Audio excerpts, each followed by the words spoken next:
জীবনের উদাহরণটা, যদিও আমি অতটা বড় নই, তবে আমি আলাদা। যারা আমাকে অনেক ধরে চেনেন তারা জানেন আমি আগে তোতলা ছিলাম।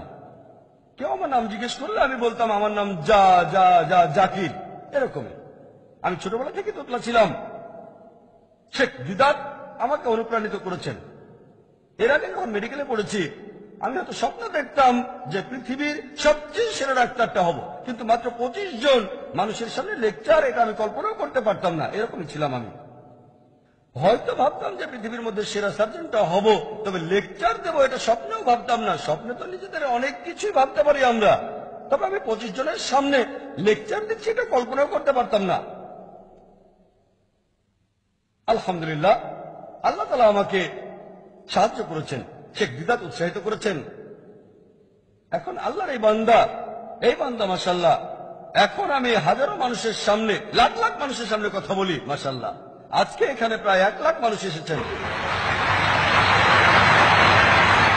আহমেদ দিদাতকে দেখে অনুপ্রাণিত হয়ে আমি প্রতিষ্ঠা করলাম ইসলামিক রিসার্চ ফাউন্ডেশন।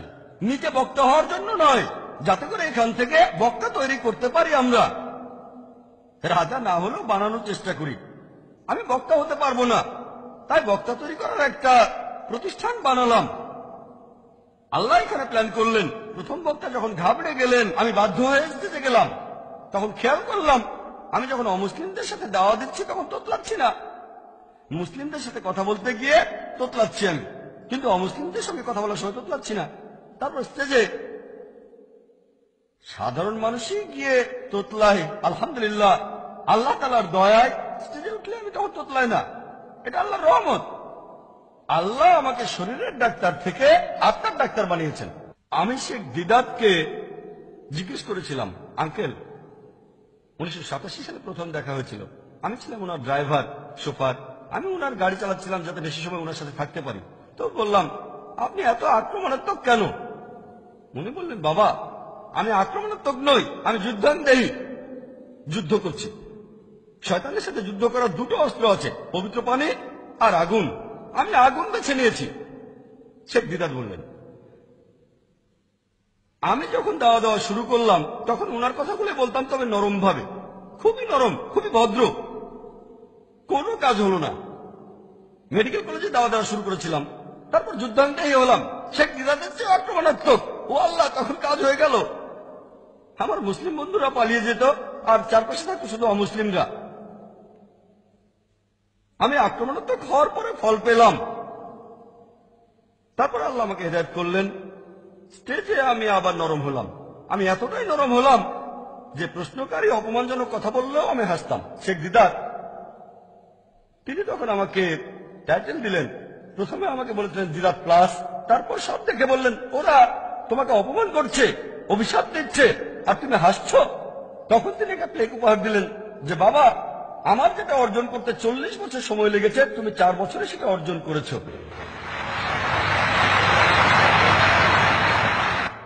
আলহামদুলিল্লাহ, আপনারা যদি আমার ব্যাকগ্রাউন্ড জানেন, আমি জীবনে সব সময় সেরা জিনিসগুলো চেয়ে এসেছি। সেকেন্ড হওয়াটা আমি কখনোই পছন্দ করিনি। সেরা, আমার ছোটবেলার কথা মনে আছে, সেরা ইলেকট্রনিক্স। এখন আমি এই ইচ্ছাটাকে বদলে ফেলে আল্লাহর পথে সেরা কাজে নিজেকে নিয়োগ করেছি। ক্যামেরা চাইলে সেরা ক্যামেরাটাই চাইতাম, সেরা যন্ত্রপাতি, একেবারে অত্যাধুনিক। এখন আল্লাহর বাণী প্রচারের জন্য সেরা কনফারেন্সের আয়োজন করেছি। সেজন্যই আজকের এই অনুষ্ঠান।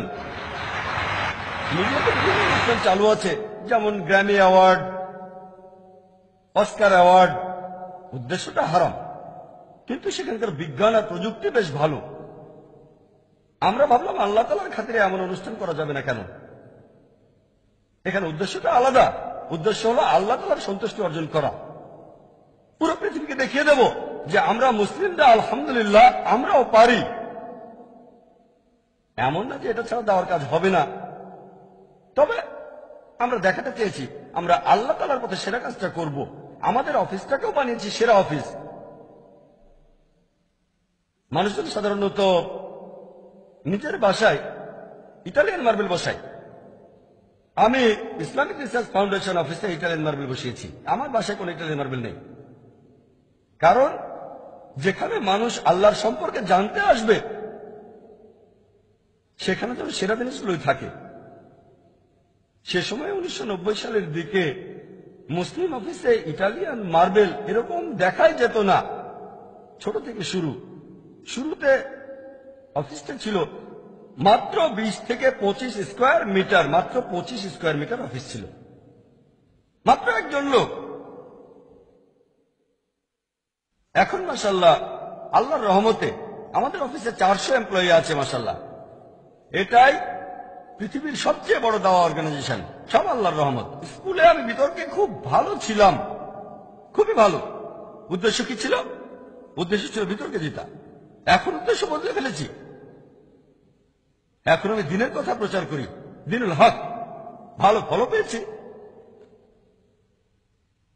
মেডিকেল কলেজে থাকতে আমি দিনে 5-6 ঘন্টা ঘুমাতাম, এখন আল্লাহর খাতিরে মাত্র 3 ঘন্টা ঘুমাই। আর আমার সবসময় লক্ষ্য ছিল যে আলাদা কিছু করব আমি, নয়তো সেরা কাজটা দুটোর যে কোনো একটা। মাশাআল্লাহ প্রথমে আলাদা একটা টিভি চ্যানেল করলাম, পিস টিভি।